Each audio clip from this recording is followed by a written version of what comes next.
Hi students, welcome to our channel MPC learning. ఈరోజు మనం lab technicians first year యొక్క biochemistry theory part చూద్దాం. ఇది మోడల్ పేపర్ వచ్చేసి మనకు టోటల్ 2 సెక్షన్స్ ఉంటాయి, section A and section B. Section ఏలో మనకు 2 మార్క్స్ క్వశ్చన్స్ ఉంటాయి అండ్ సెక్షన్ బిలో వచ్చేసి మనకు 6 మార్క్స్ క్వశ్చన్స్ ఉంటాయి. టైం వచ్చేసి మనకు 3 అవర్స్ ఉంటుంది అండ్ మ్యాక్సిమం మార్క్స్ వచ్చేసి 50 మార్క్స్ ఉంటాయి. సెక్షన్ ఏలో మనం అన్నిటికీ మనం ఆన్సర్ చేయవలసి ఉంటుంది. So answer all the questions, each questions carry 2 marks. ఇవి మనకి ఇచ్చినటువంటి నోట్. ఇందులో టోటల్ 10 క్వశ్చన్స్ ఉంటాయి కదా. సో ఫస్ట్ క్వశ్చన్ వచ్చేసి give the normal value of blood sugars అని ఇచ్చాడు. సెకండ్ క్వశ్చన్ వచ్చేసి డిఫైన్ సొల్యూషన్ అంటే ఏంటిది, దాన్ని మనం డెఫినేషన్ రాయవలసి ఉంటుంది. Third question mention the different type of blood collections. మనం బ్లడ్ కలెక్ట్ చేసేటప్పుడు different type of methods use చేస్తాం, ఆ మెథడ్స్ అనేవి ఇక్కడ రాయమన్నాడు. నెక్స్ట్ ఫోర్త్ క్వశ్చన్ వచ్చేసి what are the different type of urine specimens, give the examples of urinary preservatives. అంటే urine యొక్క టెస్టింగ్ అది ఎలా చేస్తారో అండ్ దాని యొక్క ప్రిజర్వేటివ్స్ ఏం ప్రిజర్వేటివ్ తీసుకుంటారు అనేది రాయవలసి ఉంటుంది. ఫిఫ్త్ క్వశ్చన్ వచ్చేసి explain the term solute and solvent. Fifth question వచ్చేసి సొల్యూట్ అండ్ సాల్వెంట్. సొల్యూట్ అంటే ఏంటిది అండ్ సాల్వెంట్ అంటే ఏంటిది అనేది మనం రాయవలసి ఉంటుంది. జస్ట్ దాని టర్మ్ డిఫైన్ చేస్తే సరిపోతుంది. సిక్స్త్ క్వశ్చన్ వచ్చేసి what are the hygroscopic substance, give example. Hydroscopic substance అంటే ఏంటిది, దాని యొక్క 1 లేదా 2 ఎగ్జాంపుల్స్ రాస్తే సరిపోతుంది. Seventh question explain GTT and give the normal value of serum uric acid. GTT అంటే ఏంటిది, దాన్ని ఎక్స్పాండ్ చేసి దాని యొక్క సీరం యూరిక్ యాసిడ్ యొక్క నార్మల్ వాల్యూ రాయాల్సి ఉంటుంది. ఎయిత్ క్వశ్చన్ వచ్చేసి write the sources of vitamin A and write the diseases caused by it's deficiency. Vitamin A అనేది ఏ సోర్స్లలో ఉంటుంది అండ్ దాని యొక్క డెఫిషియన్సీ వల్ల కలిగేటువంటి డిసీజెస్ పేరు రాయమన్నాడు. నైన్త్ క్వశ్చన్ వచ్చేసి write the name of the water soluble vitamins. మనకు 2 టైప్స్ ఆఫ్ విటమిన్స్ ఉంటాయి, water soluble and fat soluble ఉంటాయి. ఇక్కడ మనకు వాటర్ సాల్యుబుల్ అని ఇచ్చాడు. ఒకవేళ రేపు ఎగ్జామ్లో విటమిన్స్ ఫ్యాట్ సాల్యుబుల్ విటమిన్స్ కూడా అడగవచ్చు, ఓకేనా. సో ముందు వెల్ ప్రిపేర్డ్గా ఉండాలి మీరు. 10th క్వశ్చన్ వచ్చేసి give the classification of carbohydrates. ఇక్కడ క్లాసిఫికేషన్ ఆఫ్ కార్బోహైడ్రేట్స్ అని ఇచ్చాడు. రేపు ప్రోటీన్స్, ఫ్యాట్స్ వాటికి సంబంధించి కూడా అడగవచ్చు. అంటే ద వే ఆఫ్ ఎగ్జామినర్ అనే ఏ వేలో మీకు క్వశ్చన్స్ ఇస్తున్నారు అనేది మీరు ఇక్కడ క్లారిటీగా అబ్జర్వ్ చేయవలసి ఉంటుంది. సెక్షన్ బిలో మనకు టోటల్ 8 క్వశ్చన్స్ ఉంటాయి. ఇందులో ఏవైనా 5 రాస్తే సరిపోతుంది. Each question carry 6 marks. 11th question చూడండి, give the classification of lipids and write the biological importance. Lipids యొక్క క్లాసిఫికేషన్ ఉంటుంది, అంటే డివిజన్, అవి దేన్ని బేస్ చేసుకొని మనం డివైడ్ చేస్తాం లిపిడ్స్ అని. దాని యొక్క బయాలజికల్ ఇంపార్టెన్స్ కూడా మనం రాయవలసి ఉంటుంది. 12th క్వశ్చన్ వచ్చేసి write the determination of blood glucose using GOD POD method. ఇక్కడ బ్లడ్ గ్లూకోజ్ ఉంటాయి కదా, అవి డిటర్మినేషన్ చేయడానికి మనం జీఓడి పిఓడి మెథడ్స్ అని యూజ్ చేస్తాం. సో అవి ఎలా అని మనం ఇక్కడ రాయవలసి ఉంటుంది. Give a note on different type of glass were used in the biochemistry lab, right the applications. మనం బయోకెమిస్ట్రీ ల్యాబ్లో మనం యూజ్ చేసేటువంటి డిఫరెంట్ టైప్ ఆఫ్ గ్లాస్ వేర్స్ని మనం ఇక్కడ రాయాల్సి ఉంటుంది. 14th question describe the prevention, safety and first aid in lab accidents. మనకు ల్యాబ్లో కొన్నిసార్లు మనకి యాక్సిడెంట్స్ ఉంటాయి, వాటికి ఎలాంటి ప్రికాషన్స్ తీసుకోవాలి, ఎలాంటి సేఫ్టీ మెథడ్స్ తీసుకోవాలనేది మనం ఇక్కడ రాయాల్సి ఉంటుంది. మనం ఓవరాల్గా రాయవచ్చు. 15th క్వశ్చన్ వచ్చేసి write the principle and construction of electrical centrifuge and give its application. మనం ఎలక్ట్రికల్ సెంట్రిఫ్యూగ్ చేసేటప్పుడు దాని యొక్క ప్రిన్సిపల్ అండ్ కన్స్ట్రక్షన్ మెథడ్ రాసి అదేవిధంగా దాని యొక్క అప్లికేషన్స్ కూడా రాయమన్నాడు. నెక్స్ట్ 16th క్వశ్చన్ వచ్చేసి define colorimetry, describe the construction, operation and uses of colorimeter. ఇది రాయమన్నాడు. అదేవిధంగా 17th క్వశ్చన్ వచ్చేసి what is phlebotomy, describe the collection of venous blood. 18th question వచ్చేసి write the principle, construction and application of spectrophotometer. దాని యొక్క principles, construction and application of photo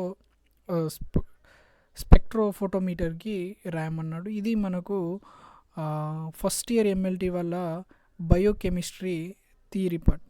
so ఇంకా మన channel ఎవరైనా సబ్స్క్రైబ్ చేసుకున్నట్టయితే సబ్స్క్రైబ్ చేసుకోండి. అన్నిటికి సంబంధించినటువంటి మోడల్ ఫస్ట్ ఇయర్కి సంబంధించినటువంటి paper 2 microbiology and pathology theory part model paper చూద్దాం. ఇది మ్యాక్సిమం మార్క్స్ వచ్చేసి 50 మార్క్స్ ఉంటాయి అండ్ టైం వచ్చేసి 3 అవర్స్ ఉంటుంది. మన ఛానల్లో ఎంఎల్టీకి సంబంధించి, ఎంపీహెచ్డబ్ల్యూకి సంబంధించి అన్ని మోడల్ పేపర్స్ అన్ని మన ఛానల్లో ఉన్నాయి. ఇంకా ఎవరైనా చూడనట్టయితే డిస్క్రిప్షన్లో ఉంటాయి, అదేవిధంగా మన ప్లేలిస్ట్లో ఉంటాయి, వెళ్ళి చూడండి. ఇందులో 2 సెక్షన్స్ ఉంటాయి, section A and section B. Section ఏలో వచ్చేసి 10 క్వశ్చన్స్ ఉంటాయి. ఈచ్ క్వశ్చన్ క్యారీ 2 మార్క్స్, 10కి 10 రాయవలసి ఉంటుంది. అదేవిధంగా సెక్షన్ బిలో చూసుకున్నట్టయితే 8 క్వశ్చన్స్ ఉంటాయి. అందులో ఏవైనా 5 రాస్తే సరిపోతుంది, అంటే 3 ఆప్షన్స్ కింద వెళ్ళిపోతాయి and each question carry 6 marks. ఓకేనా? సో ఇందులో ఫస్ట్ క్వశ్చన్ సెక్షన్ ఏలో వచ్చేసి mention the names of different body fluids. మనకు బాడీ ఫ్లూయిడ్స్ ఉంటాయి కదా, అవి వాటికి డిఫరెంట్ నేమ్స్ ఉంటాయి, అవి రాయవలసి ఉంటుంది. సెకండ్ క్వశ్చన్ వచ్చేసి write the physical properties of urine. యూరిన్కి ఫిజికల్ ప్రాపర్టీస్ ఉంటాయి అండ్ కెమికల్ ప్రాపర్టీస్ ఉంటాయి. మనకి ఇక్కడ ఫిజికల్ ప్రాపర్టీస్ రాయమంటున్నాడు. అదేవిధంగా థర్డ్ క్వశ్చన్ వచ్చేసి write the names of bile salts and bile pigments. Bile salts అదేవిధంగా బైల్ పిగ్మెంట్స్ యొక్క నేమ్స్ రాయమంటున్నాడు. Fourth question give the normal value of total RBC and plates. అంటే టోటల్ రెడ్ బ్లడ్ సెల్స్ అదేవిధంగా platelets యొక్క normal value రాయమంటున్నాడు. Fifth question write about glycosuria and haematuria. Sixth question what is liquefaction time of semen. Seventh question define sterilisation and disinfection. Eighth question వచ్చేసి give the different between gram positive and gram negative bacteria. మనకు 2 types of bacteria ఉంటాయి, gram positive and gram negative ఉంటుంది, వాటి differences రాయమన్నాడు. Write the principles of compound microscope. Compound microscope యొక్క మనం principles రాయవలసి ఉంటుంది ఇక్కడ. 10th question write the construction of Antonie van లెవోయిజహుక్, Louis Pasteur to microbiology. వాళ్ళ యొక్క కంట్రిబ్యూషన్, ఈ ఇద్దరి యొక్క సైంటిస్ట్ యొక్క లూయిస్ పాస్చర్ను అదేవిధంగా యాంటోనీ వాన్ లెవోయిజహుక్ మైక్రోబయాలజీకి మనకు ఎన్నో థియరీస్ వీళ్ళు ప్రపోజ్ చేశారు. సో వాళ్ళ యొక్క కంట్రిబ్యూషన్ ఇక్కడ రాయమని చెప్పాడు. Section B, coming to section B, ఇందులో ఏవైనా మనం 5 రాయవలసి ఉంటుంది. 11th క్వశ్చన్ చూడండి, what is an anticoagulant. Write the uses, quantities required to preparation of EDTA and sodium carbonate. చూడండి మనకు ఇక్కడ క్వశ్చన్ చూసుకున్నట్టయితే సింగిల్ క్వశ్చన్ లెక్క ఉన్నది, కానీ ఇందులోనే మనకు 3 క్వశ్చన్స్ ఫ్రేమ్ చేశాడు. ఇచ్చేది 6 మార్క్సే కానీ ఇందులో మనకు ఒక క్వశ్చన్లోనే మనకు 3 ఫ్రేమ్ ఆఫ్ క్వశ్చన్స్ ఫ్రేమ్ చేశాడు. చూడండి, what is an anti coagulant, దీనికి 2 మార్క్స్ కేటాయించడం జరుగుతుంది. అదేవిధంగా రైట్ ది యూజెస్ అన్నాడు, దానికి ఒక 2 మార్క్స్ ఇస్తారు. అదేవిధంగా quantities required and preparation of EDTA and sodium carbonate, అంటే సోడియం కార్బోనేట్కు ఈడిటిఏకి ప్రిపరేషన్ చేసేటప్పుడు వాటి యొక్క క్వాంటిటీస్ ఏమైతే రిక్వైర్డ్ అవుతాయో అవి కూడా రాయమని చెప్పాడు. సో ఇది ఓవరాల్గా మనకు, అంటే నేను ఎందుకు చెప్తున్నానంటే ఎగ్జామినర్ అండ్ ఎవరైతే ఎగ్జామినర్ మోడల్ పేపర్ ప్రిపేర్ చేస్తున్నారో, ఎగ్జామ్ పేపర్ ప్రిపేర్ చేస్తున్నారో వారి యొక్క మైండ్ సెట్ అనేది మీరు ఇక్కడనే అర్థం చేసుకోవాలంటే మన ప్రిపరేషన్ అనేది ఏ విధంగా ఉండేది అనేది మీకు ఇక్కడ అర్థమైపోతుంది. నెక్స్ట్ 12th క్వశ్చన్ చూడండి, describe the estimation of ESR, give the normal values of and write the clinical importance. చూడండి, ఒక క్వశ్చన్ ఫ్రేమ్ చేసినప్పుడు అందులో మ్యాక్సిమం 2 to 3 క్వశ్చన్స్ ఫ్రేమ్ చేస్తున్నాడు ఒకటే సింగిల్ క్వశ్చన్లో. అది మీరు కంపల్సరీ మైండ్లో పెట్టుకోవాలి, ఎందుకంటే మీకు క్వశ్చన్కి ఆన్సర్ రాసేటప్పుడు బై మార్క్స్ పడాలి అని అంటే అందులో ఎన్ని టైప్ ఆఫ్ క్వశ్చన్స్ అనేది ఫ్రేమ్ చేస్తున్నాడో అది మీకు తెలవాలి. సో అలా తెలిసినప్పుడే మీరు కరెక్ట్గా ఆన్సర్ చేయగలుగుతారు.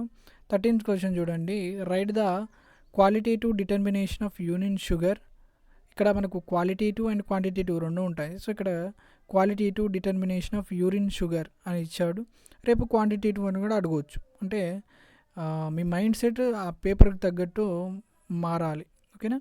And write the clinical importance, దాని యొక్క క్లినికల్ ఇంపార్టెన్స్ కూడా రాయమన్నాడు. సో లేదు నేను only quantity determination of urine sugar రాస్తా అంటే బైక్ మార్క్ పడవు. దాని యొక్క క్లినికల్ ఇంపార్టెన్స్ రాసినప్పుడే మీకు 6 out of 6 మార్క్స్ పడతాయి. అదేవిధంగా 14th క్వశ్చన్ చూడండి. What are the collection methods of serum, describe the physical examination of semen. 15th question చూడండి. Describe the construction and operation of fluorescent microscope and write the applications. 16th question చూడండి. What are the different methods of sterilisation, describe the construction and operation of autoclave. 17th question చూడండి. Write a note on media for blood culture and anaerobic media, write the composition and preparation of Neel Nelson stain. 18th one, estimate of haemoglobin by Sahli's method. Sahli's method ఉంది కదా, దాన్ని use చేసి మీరు హీమోగ్లోబిన్ని estimate చేయాల్సి ఉంటుంది. ఇది ఎంఎల్టీకి సంబంధించి first ఇయర్కి సంబంధించినటువంటి మైక్రోబయాలజీ అండ్ పాథాలజీ. మన ఛానల్లో ఎంఎల్టీ అండ్ ఎంపీహెచ్డబ్ల్యూ అన్నిటికి సంబంధించినటువంటి మోడల్ పేపర్స్ ఉన్నాయి. ఇంకా ఎవరైనా మన ఛానల్ సబ్స్క్రైబ్ చేసుకున్నట్టయితే సబ్స్క్రైబ్ చేసుకోండి. అదే మీ ఫ్రెండ్స్కి కూడా ఈ వీడియోని షేర్ చేయండి. Thank you. 3 autonomy and physiology theory model paper చూద్దాం. ఇది మ్యాక్సిమం మార్క్స్ వచ్చేసి 50 మార్క్స్ అండ్ టైం వచ్చేసి 3 hours. ఇందులో మనకు 2 సెక్షన్స్ ఉంటాయి, section A and section B. Section ఏలో 10 క్వశ్చన్స్ ఉంటాయి, 10కి 10 రాయవలసి ఉంటుంది. Each question carry 2 marks. అదేవిధంగా సెక్షన్ బిలో వచ్చేసి టోటల్ 8 క్వశ్చన్స్ ఉంటాయి, ఏవైనా 5 రాయవలసి ఉంటుంది. Each question carry 6 marks. ఓకేనా. క్వశ్చన్ నెంబర్ 1 చూడండి. Define anatomy and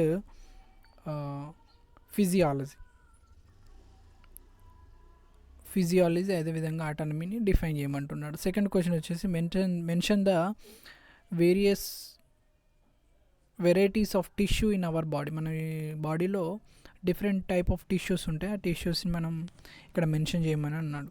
third question వచ్చేసి write the function of saliva మన మౌత్లో ప్రొడ్యూస్ అయ్యే సలైవా యొక్క ఫంక్షనింగ్ ఏంటిది అనేది మనం రాయవలసి ఉంటుంది. చూడండి, ఎగ్జామినర్ క్వశ్చన్ అనేది ఏ విధంగా ఫ్రేమ్ చేస్తున్నాడు, 2 marks, అదేవిధంగా 6 marks ఏ విధంగా ఫ్రేమ్ చేస్తున్నాడు అనేది మీరు ఇక్కడ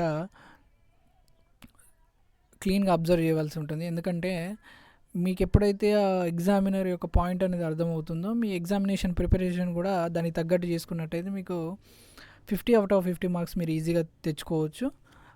నెక్స్ట్ 4th క్వశ్చన్ చూడండి. వాట్ ఈజ్ డెక్స్ట్రోకార్డియా అని అన్నాడు. 5th క్వశ్చన్ చూడండి. లిస్ట్ ద ప్రాక్సిమల్ రా కార్పల్ బోన్. అదేవిధంగా 6th క్వశ్చన్ వచ్చేసి వాట్ ఈజ్ మెనింగిస్టిక్స్. అదేవిధంగా 7th క్వశ్చన్ వచ్చేసి what are the exocrine glands. Endocrine and exocrine glands ఉంటాయి కదా, ఇక్కడ ఎక్సోక్రైన్ గ్లాండ్స్ అన్నాడు. రేపటికి మోడల్ పేపర్లో మనకు ఎండోక్రైన్ గ్లాండ్ కూడా అని అడగవచ్చు, ఎందుకంటే ఛాన్సెస్ ఈజ్ దేర్. ఓకేనా. 8th క్వశ్చన్ వచ్చేసి write the surface of kidney. ఇక్కడ write the surface of kidney అన్నారు. రేపు write the parts of the labelled parts of kidney అని అడగవచ్చు. సో అక్కడ ఒక పాయింట్, మన కీ పాయింట్ దొరికింది అంటే దాని చుట్టుపక్కల మనకి ఎలాంటి క్వశ్చన్ అనేది ఫ్రేమ్ చేస్తున్నా అనేది మనం ఐడెంటిఫై చేయవలసి ఉంటుంది. 9th క్వశ్చన్ చూడండి. Mention the parts of Fallopian tubes. Fallopian tube ఉంది, దాని యొక్క పార్ట్స్ని మెన్షన్ చేయమన్నాడు. రేపు క్వశ్చన్లో యూజెస్, ఫాలోపియన్ ట్యూబ్ వల్ల యూజెస్ ఏంటిది అని అడగవచ్చు, లేదా దాని యొక్క లొకేషన్ అడగవచ్చు. సో ఇలా డిఫరెంట్ టైప్ ఆఫ్ క్వశ్చన్స్ అక్కడ మన కీ పాయింట్ నుంచి ఫ్రేమ్ చేయవచ్చు. 10th క్వశ్చన్ చూడండి. Write the names of the following nerves and arteries. Names of nerves and arteries యొక్క నేమ్స్ రాయమన్నాడు. 7th cranial nerve, 4th cranial nerve, blood supply to liver and heart. ఇక్కడ ఇచ్చినటువంటి 2 nerves ఇచ్చాడు, ఒక artery ఇచ్చాడు, blood supply to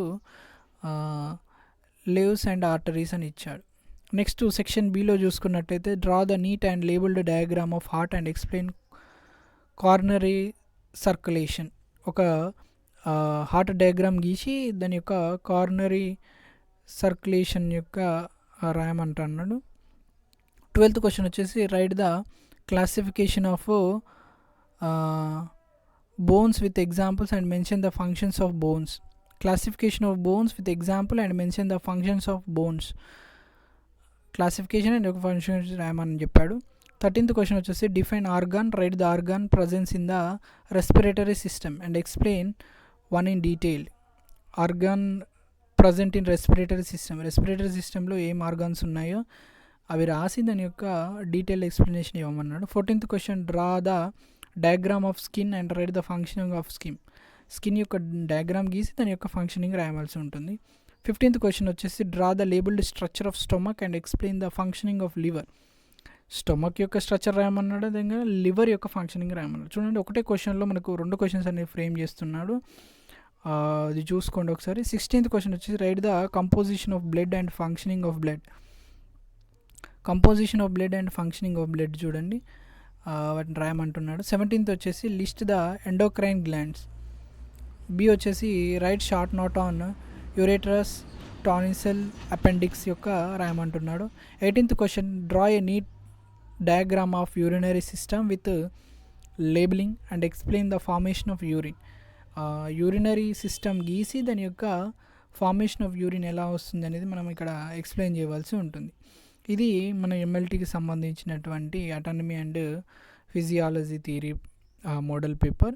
ఇంకా మన channel ఏమైనా సబ్స్క్రైబ్ చేసుకున్నట్టయితే సబ్స్క్రైబ్ చేసుకోండి, మీ ఫ్రెండ్స్కి కూడా షేర్ చేసుకోండి. Thank you, have a nice day.